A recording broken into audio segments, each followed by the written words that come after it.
Welcome to Future Role Model, a podcast that praises the unconventional and redefines what it means to be a role model. I'm your host, Natasha Pearl Hansen, NPH, and in the studio, I finally have my girl, Crystal Marie. Hey, I love that you put the mic just right on your crotch. I just love it. I just like to cradle it. I'm going to take all the power in this room and put it into this microphone for this podcast. Dude, I know. I love following just your lead. Feeling so cozy. Yeah. And, you know, it just feels like I like just to eat the mic when I'm into it. I really like to hear my buttery voice in my own ears.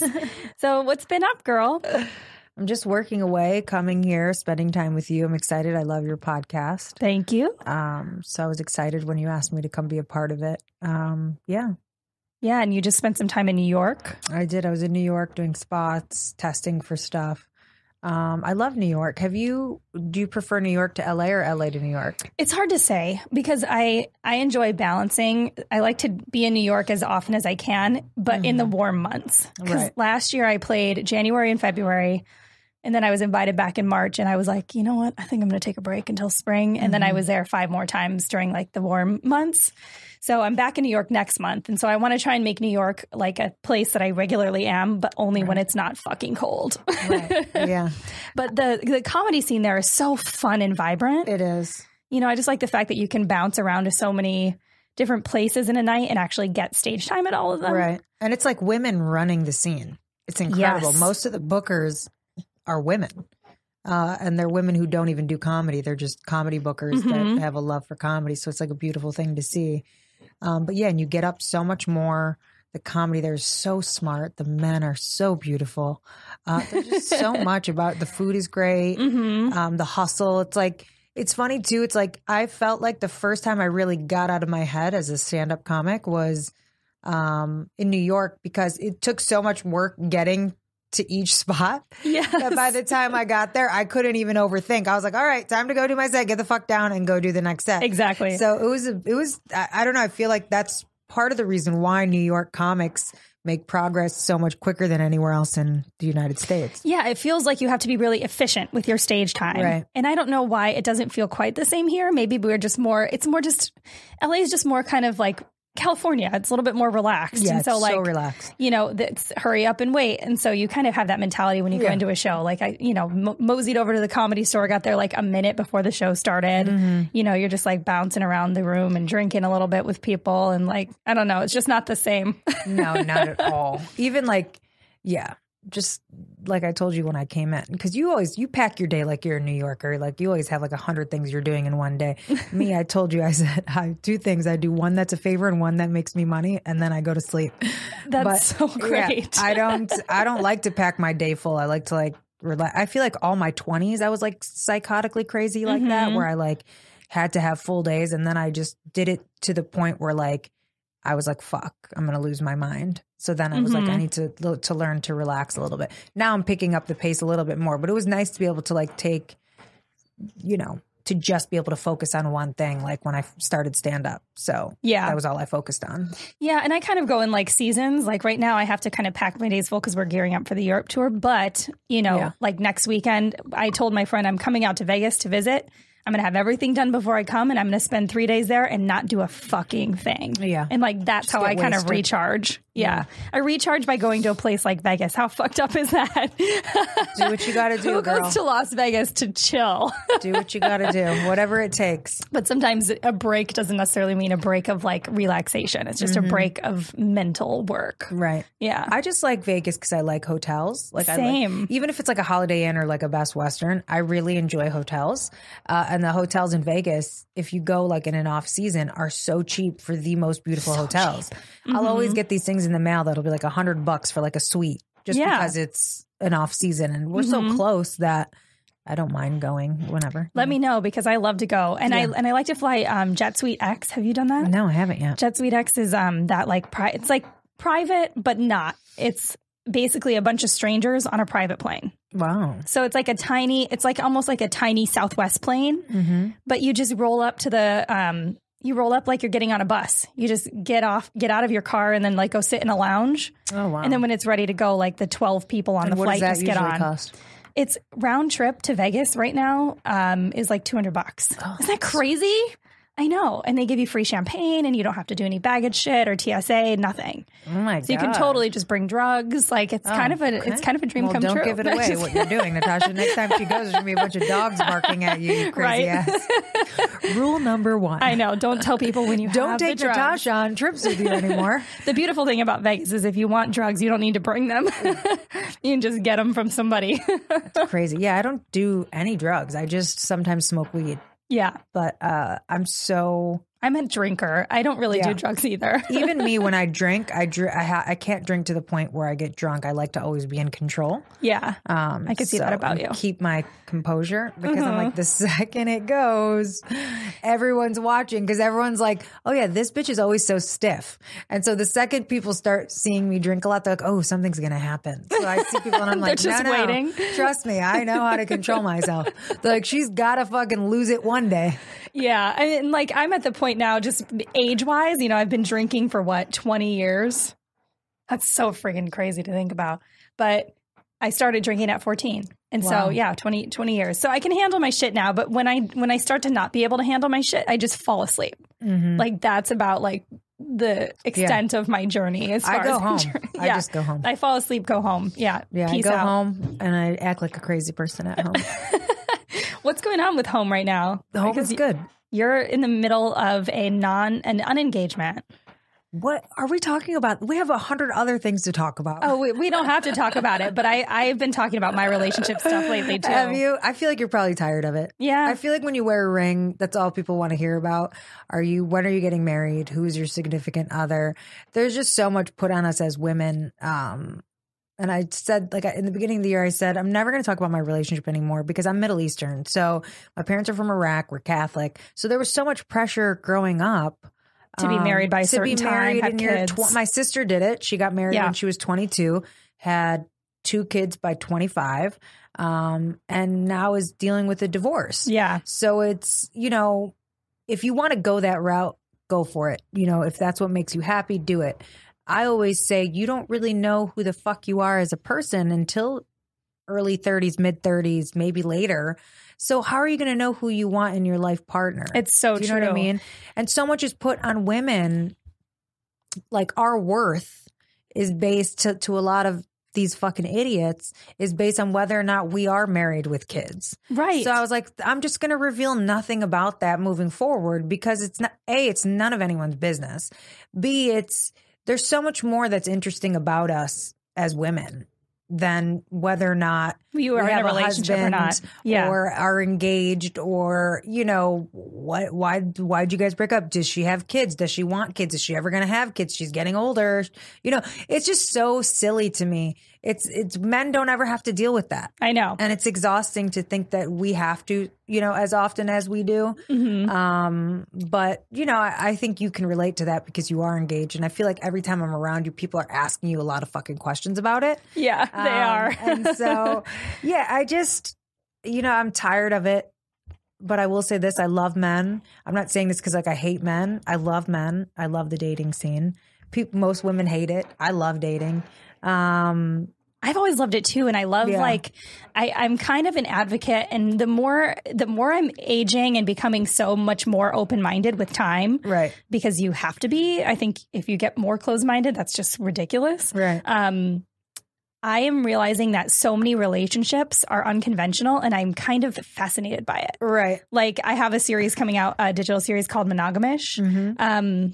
And it's about to watch it. You've been telling me about this. Yeah. And it's about a couple that's been together for 7 years and decided to open up their relationship. Cause I know a lot of people who have done that. Uh-huh. And it's a really interesting thing. I talk to my Midwest friends about the idea of something like that. And they're like, oh my God, how could anybody ever do that? But I don't know. I think a lot more people than you would think are just designed to not be stuck with one person. Mm-hmm. And the polyamorous thing and whatnot, I'm finding to be more common now that I'm open to talking to people about the way that their lives work and the way that love works and stuff. It's so interesting, honestly. And I always say this, it's related for women. Men have a bad habit of calling women crazy all the time. Yeah. That we're the possessive, overprotective ones. But I always say that it's not that we are so worried about the act of you having sex with someone. It's that we don't want to be embarrassed. is what I'll always tell every partner I have.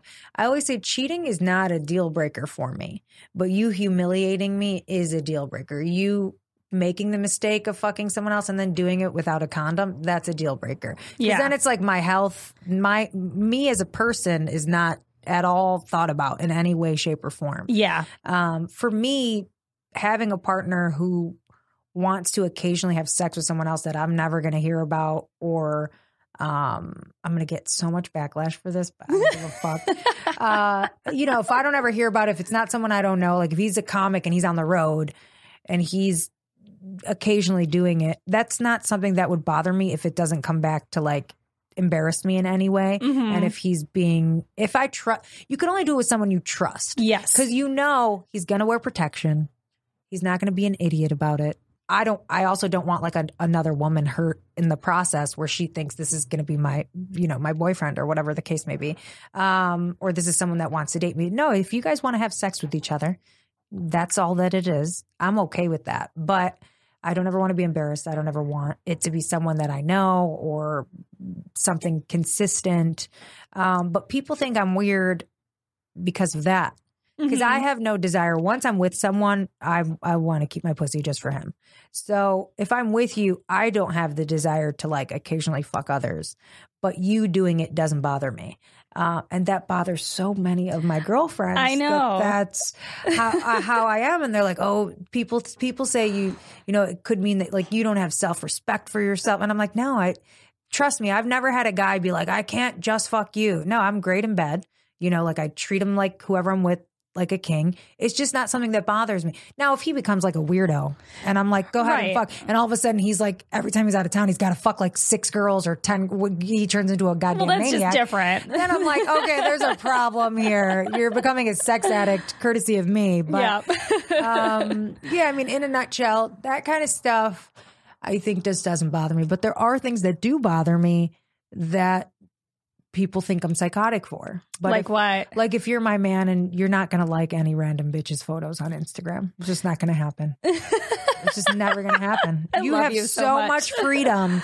The men, anytime I'm with someone, they have so much freedom. But I'm very prideful. I'm the queen of the house.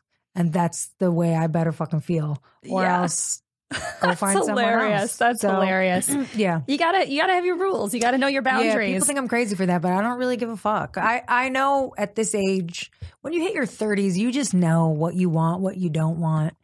And at this age, I'm like, I know exactly what I want. And it makes me feel so powerful. Yeah. That's why I don't care. Like women will be like, oh, I'm terrified of dating in my 30s in Los Angeles. Cause this is the city of, the young and the beautiful. Yeah, of course. So women get so nervous when they hit a certain age, if they're still single and not married, they're like, oh, am I going to find someone? Cause all these men want 20-year-olds.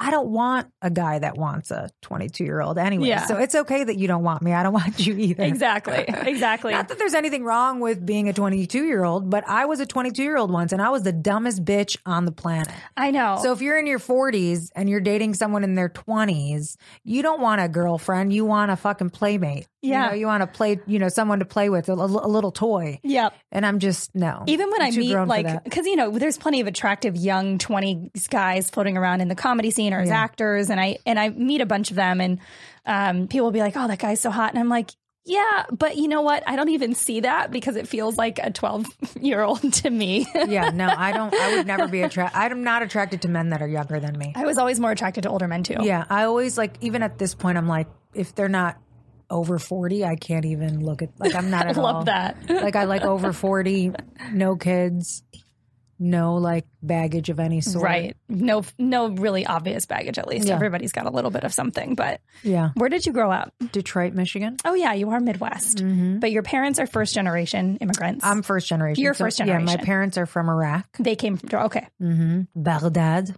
Ah, nice. Yeah. And so what was your upbringing like in that space and in Michigan? Did you have a lot of other immigrant? Yeah, the whole Detroit is crazy. Really? I didn't realize that. In the metro Detroit area, there's over 200,000 Christian Iraqis. And then in Dearborn, there's another 80 to 100,000 Muslim Arabs. I didn't realize Detroit was so heavy in that. Oh my God, Detroit. Because I'm from not far from there. Yeah. 7 Mile, a city an area that my family's originally from. they actually started naming all the streets after cities in Iraq. Oh, because nice. there was such a big Christian Arab population there. Huh. So there's Baghdad Street, Tel Kep. There's a lot of, it's just really cool. I mean, the 7 Mile is just the worst place to ever want to live. Yeah. But I mean, it was a nice gesture on the city's part to do that. Kind of honor that. Yeah. Yeah. I've only been to Detroit. I've played Detroit once. It was like 3 or 4 years ago. Surprisingly, growing up in Wisconsin, I didn't make a lot of trips to Detroit. It wasn't necessarily like a market for us. Yeah, I don't think Detroit's on anyone's top lists of places to go. Right. So, especially there's so many places nearby. You could go to New York, you could go to Chicago. Why the fuck are you going to go to Indianapolis? Detroit? Even Yeah, Indianapolis isn't bad. Notre Dame is in Indianapolis, right? Yeah, I think so. it is. I visited the campus and I was like, "This is the best day of my life. I'm going to go here." And then my GPA said otherwise. So. Yeah, I've been to Indianapolis once too. I performed before I moved to LA. I performed there during the Indy 500. Oh, nice. And in my mind, I had thought, oh, that's NASCAR. And so because we were performing there, I brought a bunch of like Get Her Done t-shirts and stuff. I didn't realize the Indy 500 was like classy. It's like classy race car drivers. I didn't know. And so when we got there and I'm like walking around the city in like a Get Her Done t-shirt just for so fun. funny. And people were looking at me like, what is wrong with this girl? Yeah. But it ended up being a really fun show. Yeah, I've only been to each of those cities once. In your home growing up, like how many kids were there? I have one older brother and 2 younger sisters. So my brother's only a year and 3 months older. It's a pretty stacked family. Yeah, it's a great. Yeah, 4. We're all really close. And what was it like growing up with you with immigrant parents? Like there's like a big double standard. My brother could do whatever he wanted. I couldn't do anything. Yeah. Yeah. I mean, the thing is my mom was like one of the first Iraqi immigrants in Detroit to like go to school and get an education and also hold a job. Wow. So because of that, she was ridiculed. People were like, "Oh, she's a whore. Look at her. She's trying to be Americanized." And she got a lot of shit for it. And it's kind of crazy when you think about it. Yeah. So when I kind of rebelled against the double standards and the way women are treated in the community, I was surprised she didn't have my back more, just because she had been through it. She'd been through it. But for me, it wasn't like I was like, I want to be a doctor. It was like, I want to date. I was always boy crazy. I've always like loved men. I've had great experiences with men. Like I don't know how, because I, again, was a fucking lunatic growing up. I don't know how I've had the how I've still been able to attract such great men in my life. But like all my exes, I'm still friends with. If I did have a falling out with them, I always like made it a point to like try to reconcile in some way, shape, or form. But like one of my exes I set up with his wife. They're married now with a baby. Another baby on the way. Oh, that's so cool. It's so weird, but so cool. I'm friends with like, all their girlfriends now. I'm cool with like, none of them are like, fuck Crystal, we don't want you being friends with her. And, I have like, these beautiful tits. So I would understand if they hated me, But I like that. And I think it should be that way. Yeah. I mean, we put so much like weird pressure on ourselves to like disattach or detach or whatever the word would be from a relationship once it ends. But like seasons are okay. It just doesn't make sense to me. Like loving someone for years and then just being like, okay, I can never talk to you again. Yeah, it's weird. But that's why it's so important when something ends that you really talk it out like mature adults so that people can walk away feeling healthy. Not feeling like they were just a part of something toxic. Yeah. And I could be that, with culturally, we're always taught in my culture to like bow down to the men and you always take care of the men. And I'm sure a lot of that is embedded in me because I do treat the men I'm with like fucking kings. But, oh, it's the mail lady. Sorry. The mail lady's trying to shove something in the slot. Trying to shove something in the slot. That happened to me last night. But yeah, so I think because of that, I've always treated men like extra special that I've been with. So I think that's part of the reason why they've wanted to like always be cool with me, always make sure that I'm good. And they'll always check up on me. Like, is everything good? Is everything, and that's nice. And I think it's good. I think that's the way it should be if you've ever loved someone. I understand though, like some people move on and they get in other relationships and then you end up with someone who's a little bit insecure and they're like, I don't want you being friends with that bitch or whatever. But I think with me, the reason why my exes new girlfriends or wives are all cool with me is because I'm always very respectful of their relationships. Yeah. I don't ever go in like, well, he loves me more or this pussy's better. That's never. Yeah, because you're an adult. Always like, she's great. I'm great. You found a great girl. She seems awesome. It's about her. When I meet her, it's all about her. It's not about him. I already know that motherfucker. Yeah. So I think, that's something that bothers me a lot when people hate their exes. And I mean, I have one ex that like, I hope he dies, but. Same. I think we all have one of those. Yeah, other than that, I don't, I dated him from 14 to 18. Yeah, so it makes sense. He still hasn't died though. He will eventually. I mean, it's just how life works. But that's the only, stank I still have in me is about, towards him. But yeah, that's, it's when shit went down with the Me Too movement and all my friends came forward about all these toxic relationships they were in and all these fucked up men that they had been around. I was very grateful for the men I did have in my life. And I was like, same. Wow, I'm lucky to have had such strong men who are not like weakened by a strong woman being in their presence. Like I have my brother's great. We've had it's been a rocky relationship, but he's grown a lot. Mm-hmm. It's insane how much he's grown because he was a product of his environment for a long time. So yeah, of course. He was raised where it's like, no, women are shit. Men are, women are second class citizens or whatever the fuck these people think now. He grew a lot because there are still a lot of guys that I'll see from our community that I'll run into, and they still have that mindset where women should be in the kitchen. Yeah, and it makes me want to fight them. Well, but I'm a. This is exactly why women don't belong. I fucking cut the tip of my thumb off the other day. So that's what I joked. I'm like, women don't belong in the kitchen anymore. Yeah. I mean, I still love to see. I don't know where I even stand on anything. I'm like, I know myself so well. No, I like to cook. I'm a bomb ass cook. But that's for you. Yeah. Like that's, if it's something you enjoy, it's not because you feel like you've got to do it. Yeah. I mean, there's a difference. That's true. But it's hard for me to date someone if I can't cook for them. I like to show love through cooking. Through food. Like I went on a couple dates with a guy who was a vegan. And then I always say if I've gone on 3 dates with you, and we're ready to go on another one, you're probably going to be my next boyfriend. Because usually I know by date 2 if I like someone or not. Sure, yeah. But I dated him. We had gone on 3 dates. It was fine. The restaurants we went to, there was food for him. Like I eat everything. I eat red meat. I eat pork. Yeah, same. So to be with someone who doesn't eat anything, not even dairy, like I live off eggs. I eat eggs twice a day. Oh yeah. And so, when I couldn't then show my love through cooking for him, like whether it be breakfast in bed or, cause I tried, I would got a recipe book, everything. Yeah. And I just, the food wasn't coming out as good as how I normally cook. Yeah. And I was so bothered by it that I couldn't hang out with him anymore. Isn't that crazy? Hilarious. But I don't know. I mean, it could have also been I wasn't that crazy about him because I feel like I'm the type where if someone means that much to me, I'll figure out a way to make that work. Yeah. But yeah, it really bothered me because that's every girl has their bag of tricks. Oh yeah.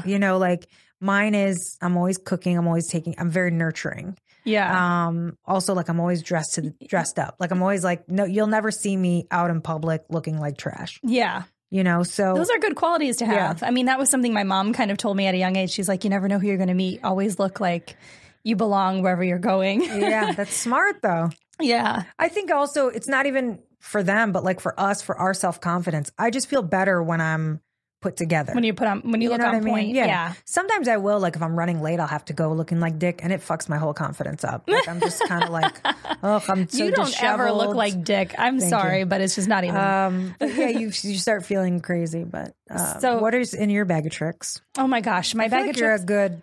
I feel like you're a good significant other. I'm a good mix of both because I was an only kid. So my mom taught me crafts and how to sew and fix things and do a couple girly things. Ooh, I don't know how to sew. And hair, I can do hair really well. I can cut hair. I can style hair. My dad kept me outdoors, so I know how to do all the outdoor stuff. I'm into sports just the right amount. Yeah, me too. I'm a good bro. I can kind of I feel like you get along well with dudes. With dudes and girls. But you're so attractive that I feel like for how attractive you are, because I think you're super hot. Thank you. Usually it's hard for girls as attractive as you to bro out. Like I can't bro out. I can't, because the second I know someone's trying to like fuck me or has like a crush on me or whatever, I get really weird. Yeah. Unless I feel that way about them. Right. You know? And I always tell people, you don't have to hit, if we know each other, you don't have to hit on me. Because if we know each other and I like you, I'll come for you. Yeah. Yeah. I'm so assertive. I do not give a fuck. I don't waste time. I'm kind of the same way. But that's why I could tell, though, that you are still able to bro out with men. And I always wondered how you were able to. I've always had like 50-50 female relationships and male relationships because I feel like it's really important. I never wanted to be that girl that was like, oh, I don't like girls. Right. I really like girls. My girlfriends are like my kind of rocks, you know, like those are people. And I have a couple guy friends, you know, and it is true. I think it is true that most of your guy friends would fuck you. I mean, of course. It's funny because my close guy friends who are like my best friends, like my friend Michael Nazinich, Ram Avluri, James McKenzie, who another person I set up with his now wife, they just got married. I don't think that any of them would fuck me. Interesting. Because we are so close that they know everything. And so I think they are repulsed by me. Now, those guys I do have a relationship where I can bro out with them, but I used to work with them. I've been friends with them, 10 plus years.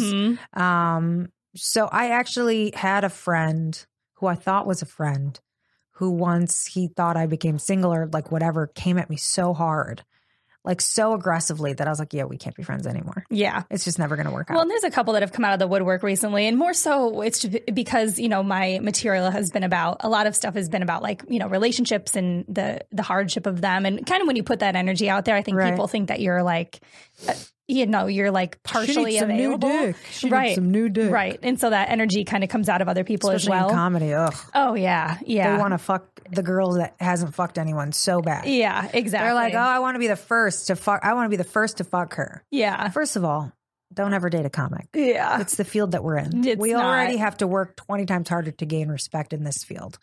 So why are we going to give any of our power away through our pussy? Yeah. Don't do it. Yeah. And if you do it, you better date that motherfucker for a good 6 months before you let him smash. Yep. Exactly. That's the way I look at it. I say, don't say never. But if you are going to do it and he is going to get to say that he has been inside you, you need to make that motherfucker really work for it and wait. Exactly. So. Exactly. And I haven't slept with any, I've only slept with one comic in my life. And it was back in Chicago, like when I was first starting. How long have you been with your fiance? Oh, wait, we're not talking about that anymore. No, 7 years. Oh, God damn. Yeah. Did you guys ever have a break where you could fuck other people? Mm-mm. Ugh. No, I mean, we had like a Rocky last year, super Rocky last year. Okay. And your fiance is so supportive. He's amazing. He's great. I have nothing negative to say, and he's so fucking hot. Is he? Can I see a photo? I don't think I've seen him. Yeah. Oh my gosh. Here, let me pull him up on Instagram for you while I finish talking to you about stuff. Is he white? He's white. You're half white, half black, right? Yeah. I'm like closer to like a 25%er because my mom's half. She's like Dominican Sicilian black. Oh, wow. So she's like a fun little hodgepodge of things. But he's German. So he's like white but dark features and bright blue eyes. Look at this fucking guy. I know. He's super hot. I met a guy the other day that was half Irish, half Swedish. And it got, I was like, so hot. Well, and that's what's going to be tough. He wasn't even that hot. Like, it was so weird because, like, I showed his photo to friends and they're like, I don't get it. And then I didn't think he was that hot either. And then I saw him in person and I was like, there is something so sexy about this fucking guy. It was insane. Sometimes it's like a force field more so than it is just a photo. It doesn't always do it justice. Woo! I'm talking about him now and I'm like, because I never get like, all like flustered over men. I mean, we're at the point now where we've kind of seen it all. Yeah, exactly. And yeah, this was the first time in a long time where I was like flustered. He's not someone I want to like be with, but I was flustered being around him. I feel like it's going to be tough being in Europe for a month. Not that I'm going to like be tempted to like hook up with anybody because that's not my MO. I'm there for like comedy and to like experience travel. So like when I'm satiated in those ways, I'm not even thinking about fucking. You know what I mean? Yeah. Like those are kind of like big soul. Yeah, I don't even like for me. fucking that much. I like being desired more. I mean, I like fucking. Agreed. My significant other. Being desired. But I do like being desired. Same. Yeah. Especially now that I'm getting older, if I still feel like I walk in a room and people are checking me out, I'm like, oh yeah, I still got it. Like, I really enjoy it. Yep. But I still never, even when I was single, I didn't like fucking randoms. Like, I liked to really have like, you know, even if I didn't want a romantic relationship with somebody, I liked to be able to have like a real friendship with somebody. I think that's way more fun. Well, also it's like you get, the sex is better when you get to know each other and you learn what you like and you don't like and things of that nature. But like, I always, after every relationship, I have the same guy. Anytime I'm single, I go to the same booty call. Really? And he's a good friend. And yeah, I mean, that's the only person I will fuck in between relationships because it's good to have that. He knows his role. He's respectful. He buys me gifts every holiday.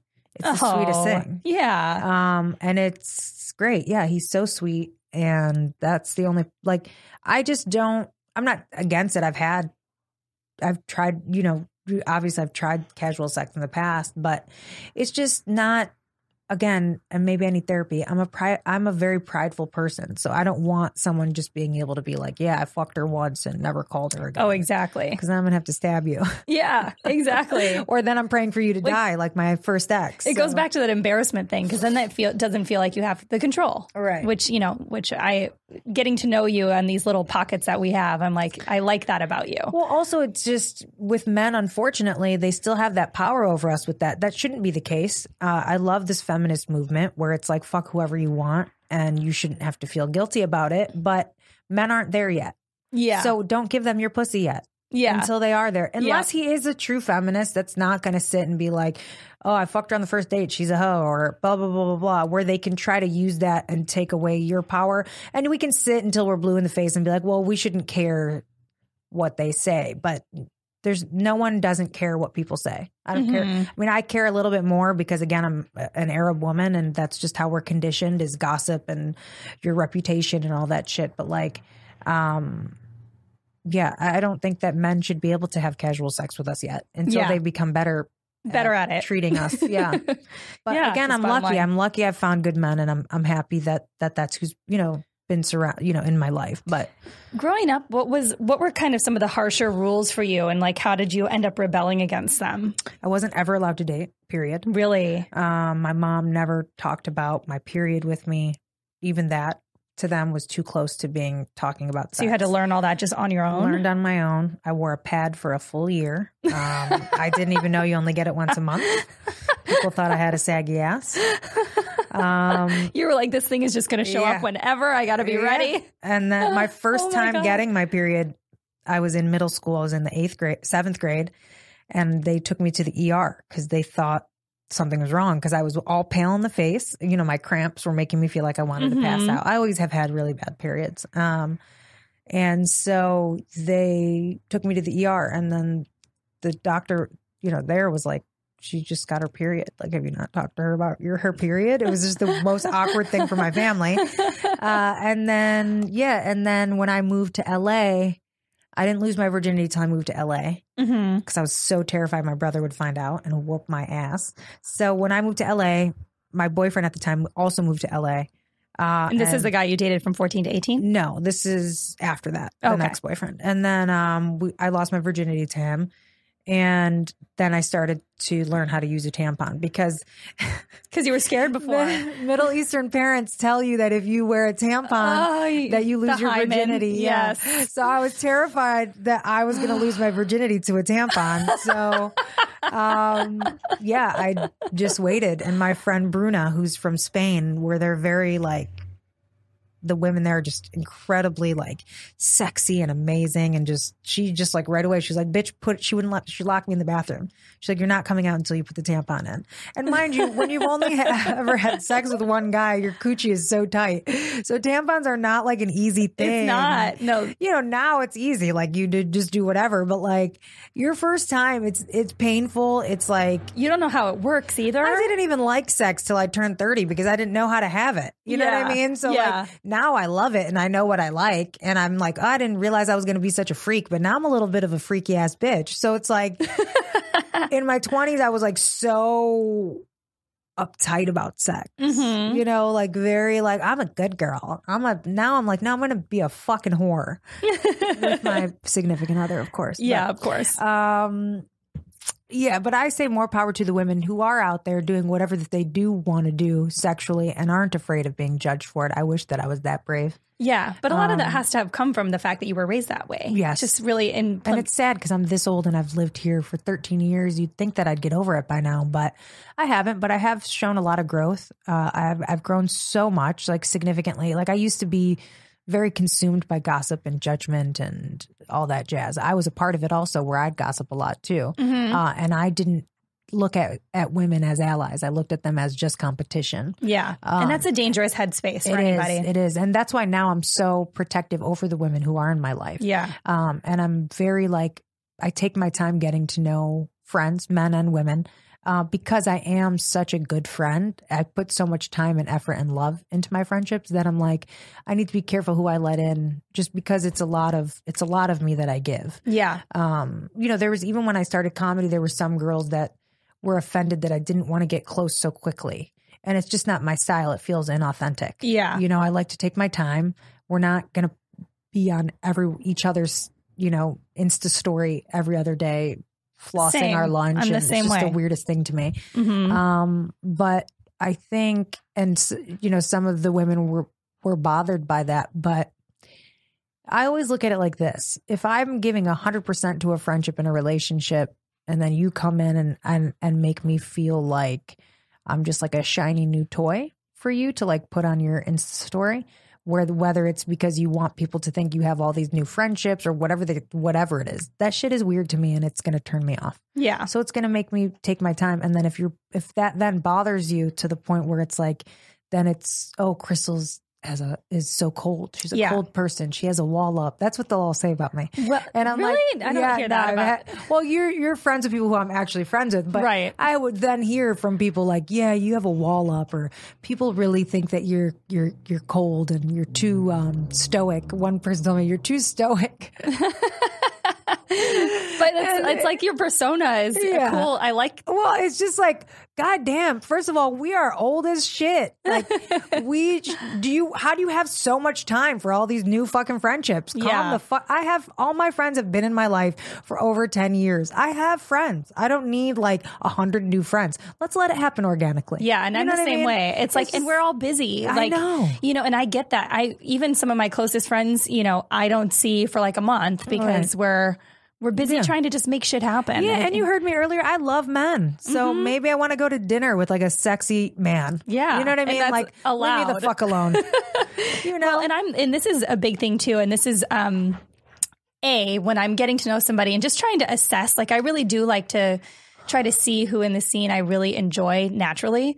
I'll end up going out with people for drinks, and there's a couple really good friendships I've gotten better, like closer with recently because of that, like Brady Matthews. Like I love Brady. He's a really good friend. Like we've known each other for a long time. It's only recent that we started hanging out a lot and just grabbing beers and stuff. And like, you know, it just changes your relationship with somebody as a comedian too. But like, and yesterday I podcasted with Heather Pasternak and we went out for drinks afterwards. Neither of us touched our phone the whole time. Like those things are really big things to me. Yeah. No, that's beautiful. Like I need to work on that because and I'm glad that you just reminded me of that. But yeah, I think that's a big, I have some faults as a person still that I need to work on that can come across as disrespectful to others. And I'm working so hard on getting better at it. Yeah. But I feel like I make up for it in other ways, but still that's no excuse. Yeah. I do check my phone a lot throughout lunches, and unless I have a friend that's like, put your phone away. Yeah. Because a lot of my friends that have been in my life for a long time, they have no problem checking me. They're like, bitch, good to know. Put your phone away. And I'm tardy a lot, but yeah, these are all things that I should have figured out by now, but it's okay. We can't be everything. I know, but we can get better. We can't be everything. We can try to get better. Hey, Daddy, you better take a better photo. I'm not reposting that ugly ass photo you posted. So if you want that repost, what's his name again? It's Paul. Paul. If you want that repost, boo, you better get a better photo. I don't know what the fuck. I looked like one of those little elves from Lord of the Rings in that photo. Not at all. You could never look like a fucking Frodo. Well, I guess Frodo's not an elf. I don't remember. I don't know. Are there even elves in that? I didn't even see the movie. Orcs, elves, and something else. Okay, so you want to tell us when you're posting it? This is my better side. She's ready. Ready, 1, 2, 3. But make it look natural. Oh, I'm just going to look off to the left in the corner and just naturally. Looking in the corner of the room during the interview. It made no sense, but she looked great. You could see her fucking jawline. It was popping. Great jawline, great brows, great tits. I mean, it's just all on point for me. Thank you. Wow, Natasha. I feel like we should get a room. When did I what? When did you move out to LA? 13 years ago. 13 glorious years ago. And why? What was the catalyst? I mean, I had a broadcasting degree. I wanted to get into that. I also kind of wanted to just run away from the community I was a part of. I was tired of it. I was always the outcast. I got into like a lot of fights growing up.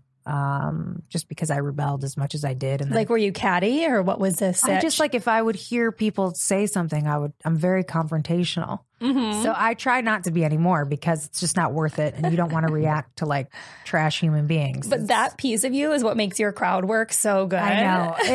But this is the thing is like, even in comedy, if I heard someone was talking shit about me, I would just went right up to them and be like, what's up? You got a problem? And I need to stop doing that. I don't do it as much now. I'm just like, because now everyone wants to be friends. So I just know now who was hating on me when I started, and I make sure to never do anything nice for them. Yeah. Because it takes energy to do people favors. It does. And if I like people, I want to help so much. Like if I'm like, you're a fucking cool person, what can I do to help?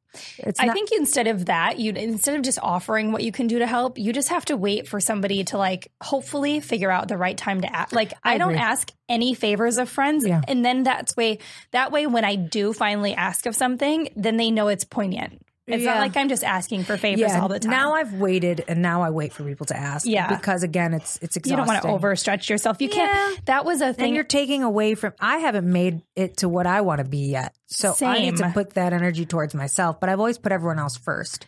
I used to do that getting too. Better at taking care of Crystal. I had to like change that in the last year with the Martyr Mentality, they call it, where you're trying to do too much for other people before you've got your shit together. And you can't really help other people until your shit's in a row. Yeah. And so I'm still getting to that place too, where I'm like, want to feel just a couple more notches. I feel like I have a couple more notches to go before I'll be in a place where I'm like, okay, now I can offer somebody something. Like I said, I need to sell one of my series.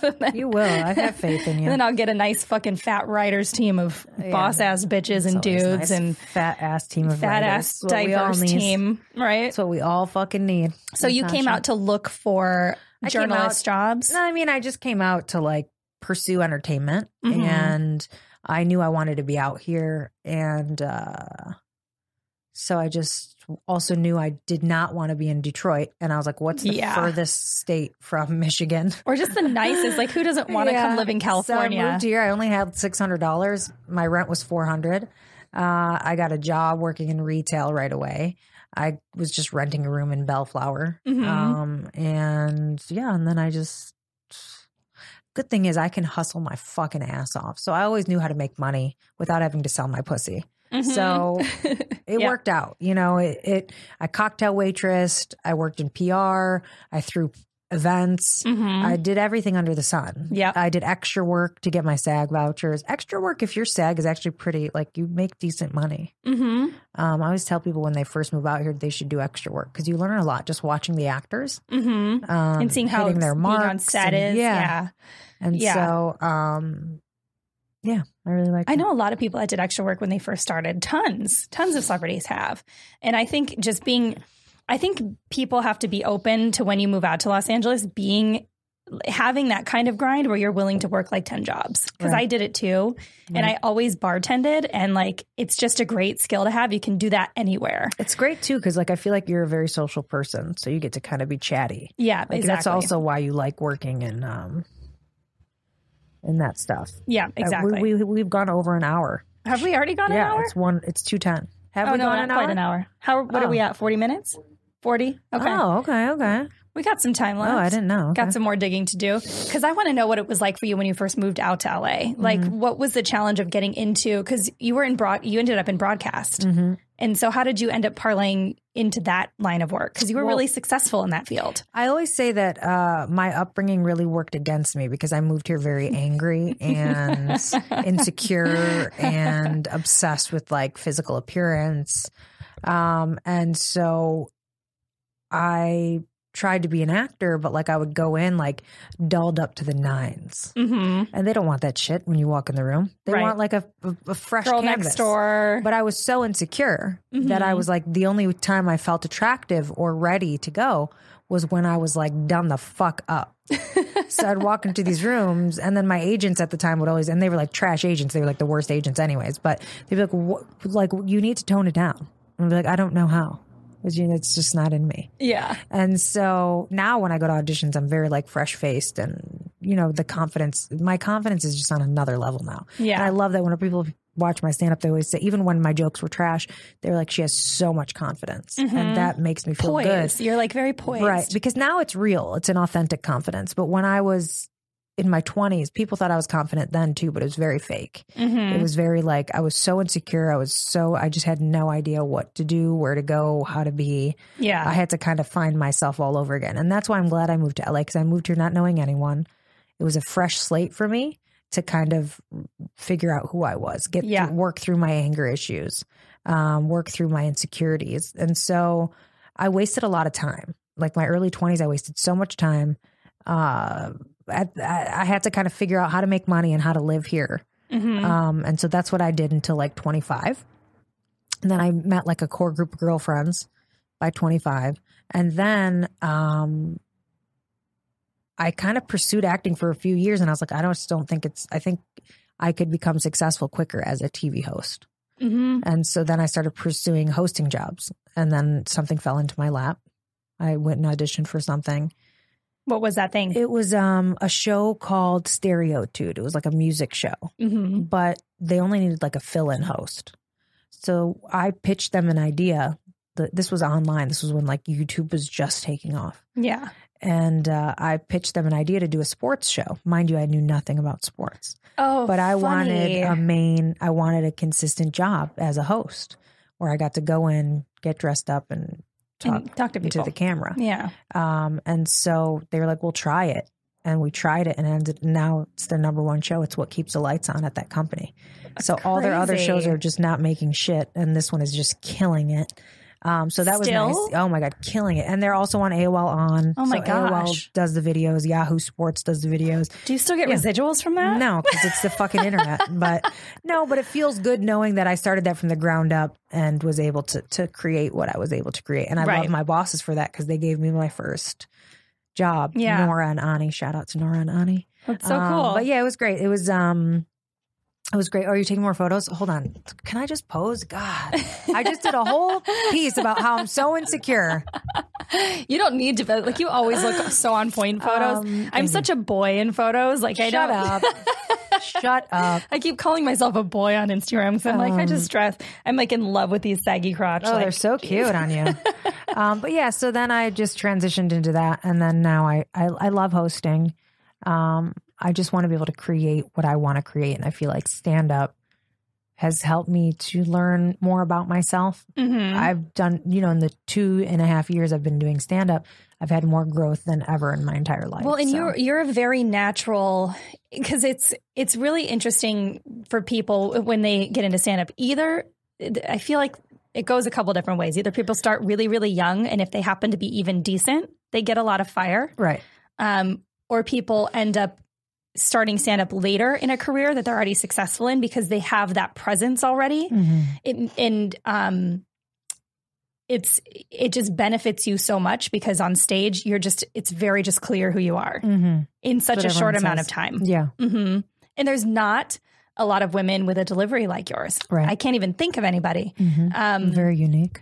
You are. Keep going. My fiance saw some of your stuff and was like, holy shit, I really like her. I got a lot of tips from your show. Thank you for that. Yeah. I love that. She did a show and then told people to tip the comics on Venmo. That was so funny. I'm going to start doing that from now on. Like even overseas, I don't know if they take Venmo, but like at our shows, I want to just post and be like, yo, send us some money, bitches.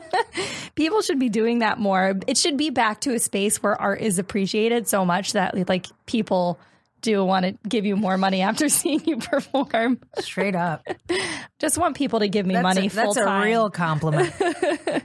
And I just got exposed to Bitcoin for the first time recently. I don't even know what that is. I don't know. We don't even have time to get into what that is. I don't know either, but like I started a Bitcoin wallet and some people were tipping me in Bitcoin and I was like, oh, this is cool because some people just have Bitcoin and want to not get rid of them. I like cash though. So if anyone listening wants to tip me, my Venmo is, I don't know, but I'll post it on my Instagram.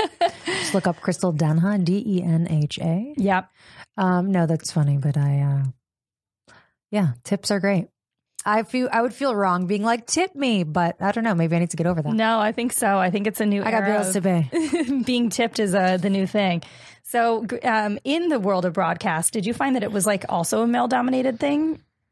Or did you feel like pretty comfortable being a woman in front of the camera in that space? I felt comfortable, but I did entertainment and sports news. Well, sports is different because sports news, the fans are lunatics. If you say anything they disagree with and you're a woman, you're a dumb bitch. You're so stupid. You don't know what you're talking about. You're a whore. You probably fuck all the athletes. That's how it is in sports news for female broadcasters, whether you dress sexy or not. Yeah. It's not like, well, Crystal, your tits are out. That's why they said, no. They do the same fucking thing to all the women in turtlenecks as well. So they are so fucking, sports fans are, some of them are the most disgusting human beings in the world.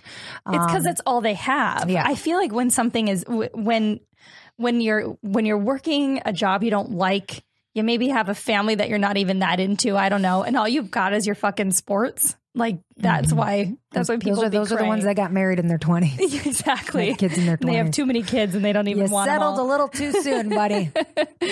But yeah, I mean, I just find that because I find myself, I'm very attracted to fields and activities that tend to be more male dominated, just because I feel like I've never been about proving anything to anybody else. I love proving shit to myself.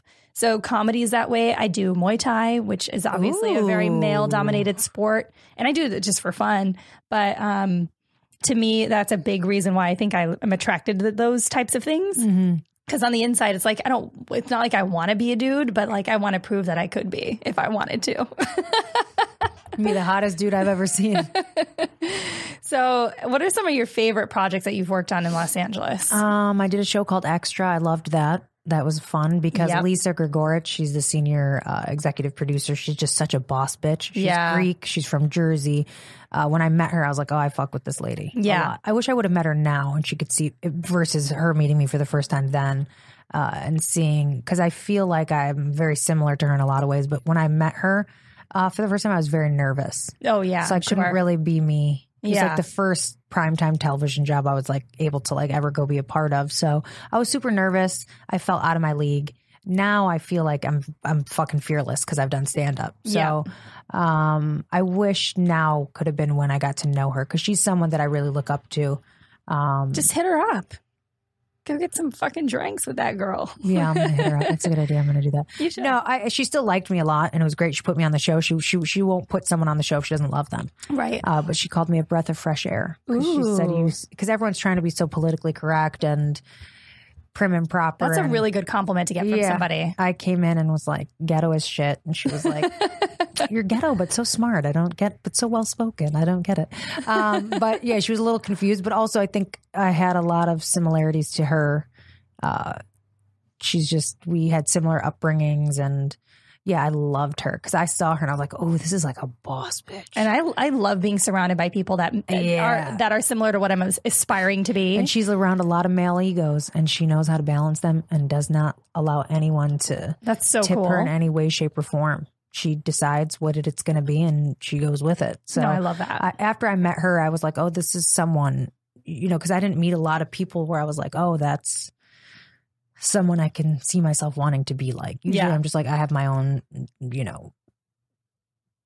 my own way or whatever. Yeah. But I met her and I was like, that's a boss bitch.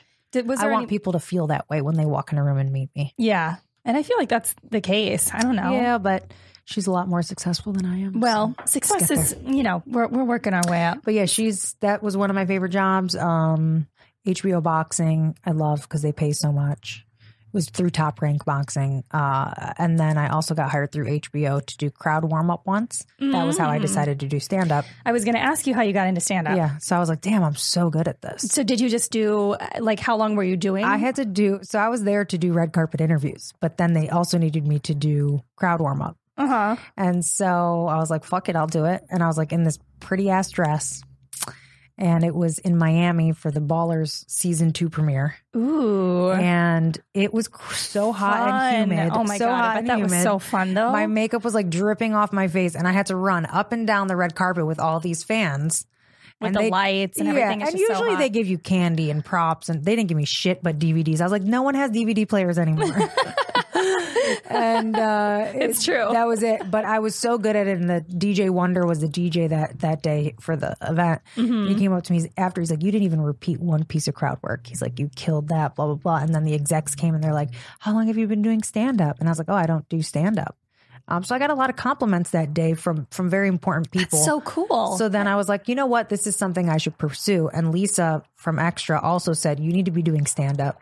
So I was like, I feel like all these people who I look up to and respect in the industry are telling me these things and I should listen. So then I started. So actually, yeah, I think I'm ready to invite Lisa to a show. That might be something that I would do. You should. You definitely should. Yeah. I always wait though. I'm like, is this the right show for them to come to? Like what show? You never know though. Yeah. Like you never know. Cause that's a fear that we have with our Europe tour, cause we're only playing in London one night and we're inviting a lot of industry. And we were both like, what if it's just one of those bunk shows and it's just like the worst show to have them at, but it's a risk you have to take. Yeah. I mean, you just have to hope that whatever goes down, you're going to handle it in a way that makes your essence really shine. And that's true. And you're like, I wish I could have been a fly on the wall in that moment where you were like doing crowd work for the first time. How much time did you do? I was literally there for like 3 or 4 hours. It was insane. Fuck. It was insane. Crystal. But a lot of that was also introducing these celebrities as they came on the carpet. Right. But having to be a hype man, like I respect the crowd warm up people so much. It is so much energy. And I'm not an energetic person. I'm very dry. Again, stoic. I don't do I'm not bubbly. So so after that, everyone's like, oh, do you want more crowd warm up jobs? I said, no one would hire me meeting me. They'd be like, you think that no. Yeah. I barely funny because move my face because I'm scared of aging. So I just keep the same emotion. But you're so good at that too. I mean, but a lot of these shows, they want someone bubbly and HBO's just different. They don't follow anyone's lead. They just kind of do their own thing. Yeah, which is so cool. For them, I worked, especially because what I did was red carpet reporting. So it worked for that situation. But if I had to go do, I'll go sit on my friends' shows sometimes, like in the audience when they're doing a taping, and I'll watch the crowd warm up people, and I'm like, I could never do this. Yeah, they're running around and fucking throwing candy in the air, and and it's take always a quiz. Like Here's a pop quiz. Let's dance. It's like cruise shippy almost. It is crazy. Yeah. One guy I saw balance a ladder on his fucking face during crowd warm up, and I was like, I hope to God this guy is getting paid a lot, millions of dollars. Oh my God, I can't even imagine crowd warm up. It keeps you quick. I wish I didn't do so much crowd work in my sets because then I would come up with more new material quicker. But I get bored saying the same jokes. I'm sure a lot of comics do, but for me, because it was always like my job before was just you're always on the fly and thinking of things based off of what someone else is saying. Because when you would interview a celebrity, you have a list of questions, but you're going to really work off of what it is that they're giving you. Yeah. Because if you don't, you could miss an opportunity. Exactly. And so you have to be so psychotic about listening to whoever you're interviewing. And so, because if you miss a moment, you end up, oh my God, you'll lose your job. Yeah. If they say something where they reveal something accidentally or like they reveal it because they want you to ask and you don't, your job is done. Crazy to think about. Your job is, because I used to think in the beginning of my career, I just had to follow the questions and get all the questions out. So I wasn't listening. Yeah. I just was like, and then, like a veteran reporter came up to me, you need to listen more. You're not a good listener. I said, no, but I have to get all these questions out. He said, no. Trust me. And that was when I became free interviewing people. And then all my interviews would like go viral and like do really well. And get millions of views. So I was like, oh, this is why. Like Ronda Rousey, I interviewed her once, and she was wearing this like amazing dress, and I'm like, and I just looked at her and said, bitch, how are you wearing underwear? Mind you, I don't think men should ever be able to ask a woman that on a carpet. There's a double standard there. Yep. And I'm not like, that was a hard hitting question, but Ronda Rousey is not, she's just like me. Not just like me, but like, she's just like a very forward person. She does it, but she's not like a bubbly person either. Yeah. So getting her to then be like, girl, I'm not wearing any underwear was refreshing, I think, for fans. They were like, oh, and that was a video that had done really well for me. So, it's just a matter of, getting someone to kind of get out of their comfort zone. Well, and I think when you add that kind of levity to a situation, people change when what they're willing to share with you is just totally different. And mind you, if a man had asked her that, I'm sure she would have been irritated as fuck. Yeah. But I was a woman, and, I'm a girl's girl. So first and foremost, I'm always a girl's girl. Oh, even over my male friends, I always put the women first. I think that's important for women. Yeah. So exactly. Just wanted to say that. Well, we are hitting 1 hour. Woo! That's a lot of talking. It totally I need some water. I know. How fun is that? So in wrapping, what do you have coming up that you're excited about? Any tours? This is going to be coming out in about 2 weeks. Well, you will miss my show. I do a show once a month at the Comedy Store called Behind the Bit. We interview comics after they do their darkest material. So we talk about trauma and how they were able to overcome it and find the funny in it. That's something I'm very excited about. And it's such a cool concept. Yeah, it's a new show. You can follow me on social media to find out when it's done, but it's live and it's amazing. And we're going to eventually turn it into a TV show just once we work out all of the kinks, my partner and I, Sarah Mello. So it's a great show. The first one was just so incredibly you just really felt for these comics because they go up and they do this crazy ass material. And people always wonder, how the fuck did they come up with this stuff? Yeah. Because the best comics are the ones that are the unique ones, right? That are talking about stuff that is personal. With an angle that they haven't heard before. Yeah. A lot of comics, we have the same premises a lot of times, but it's someone being able to take something and kind of add their own personal touch to it because of what they've lived.